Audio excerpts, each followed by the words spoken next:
सोचिए, आप किसी पुरानी लाइब्रेरी में जाते हैं। धूल से ढकी किताबों के बीच आपको एक अजीब सी किताब मिलती है। उस किताब में हर पन्ने पर लिखा होता है किसी इंसान का नाम और अगले पन्ने पर उसकी मौत का तरीका। लेकिन सबसे डरावनी बात यह है कि उस किताब का आखिरी पन्ना हमेशा खाली रहता है और कहा जाता है जो भी उस आखिरी पन्ने को खोलता है उसका नाम वहीं दर्ज हो जाता है, उसकी मौत उसी पल तय हो जाती है। आज मैं आपको सुनाने जा रहा हूं उस किताब की कहानी, किताब का आखिरी पन्ना। यह कहानी है जयपुर की एक पुरानी लाइब्रेरी की। लाइब्रेरी शहर के बीचों बीच है, लेकिन अजीब बात यह है कि वहां शायद ही कोई जाता है। पुरानी लकड़ी की शेल्फ्स, धूल से अटे शीशे और दीवारों पर उखड़ी हुई पेंटिंग्स, ये जगह ज्यादा एक कब्रिस्तान जैसी लगती है, न कि लाइब्रेरी। लाइब्रेरी का लाइब्रेरियन शिवकांत बाबू 50 के पार की उम्र, चुपचाप रहने वाला इंसान है। लोग कहते हैं कि उसने अपनी पूरी जिंदगी इस लाइब्रेरी की किताबों के साथ ही काट दी है। बाहर की दुनिया से उसका कोई लेना देना नहीं, लेकिन इस लाइब्रेरी में छिपी है वो किताब जिसे लोग किताबे मौत कहते हैं। एक दिन अमन, एक कॉलेज स्टूडेंट, अपने रिसर्च के लिए उस लाइब्रेरी पहुंचता है। अमन जिज्ञासु स्वभाव का लड़का था।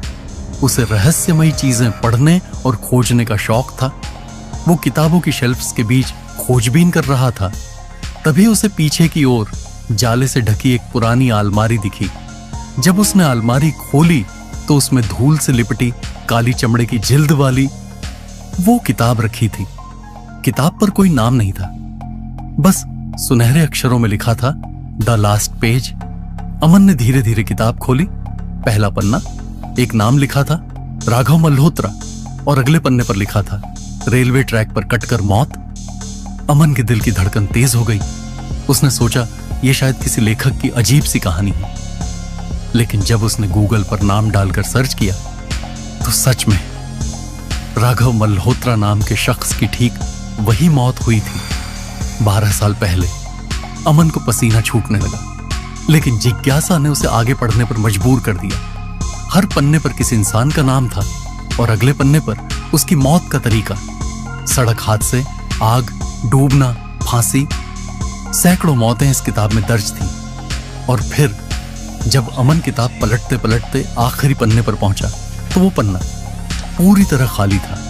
उसे लगा शायद ये अधूरी किताब है, लेकिन अचानक किताब के पन्ने खुद ब खुद पलटे और उसने देखा उस खाली पन्ने पर धीरे धीरे एक नाम उभर रहा है। वो नाम था अमन वर्मा और अगले ही पल नीचे लिखा उभरा मौत। पुस्तकालय की छत से गिरकर अमन ने किताब जोर से बंद कर दी। उसका गला सूख गया था। वो भागकर लाइब्रेरी से बाहर निकला, लेकिन कहानी यहीं खत्म नहीं होती। अमन ने सोचा यह सब उसका भ्रम है। उसने लाइब्रेरी जाना बंद कर दिया, लेकिन उसके सपनों में हर रात वो किताब आने लगी। रात के अंधेरे में उसे लगता कोई फुसफुसाकर कह रहा हो, आखिरी पन्ना अधूरा नहीं छोड़ा जा सकता। उसकी हालत बिगड़ने लगी।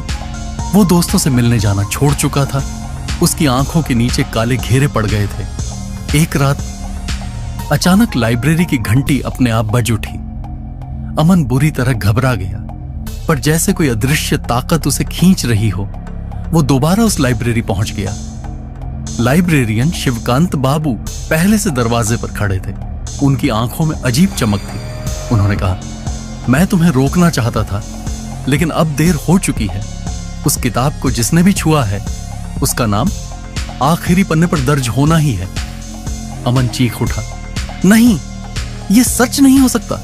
वो अंदर भागा और किताब खोली, लेकिन जैसे ही उसने आखिरी पन्ना देखा, उस पर साफ लिखा था अमन वर्मा, मौत अभी। अचानक छत का एक हिस्सा टूटा और अमन जमीन पर गिर पड़ा। उसकी मौत बिल्कुल उसी तरह हुई जैसा किताब ने लिखा था। अगले दिन अखबार में खबर आई, जयपुर के पुराने पुस्तकालय में छात्र की रहस्यमयी मौत। लेकिन खबर में यह नहीं लिखा था कि उसके मरने के बाद किताब का आखिरी पन्ना फिर से खाली हो गया था और अब वो अगले नाम का इंतजार कर रही है।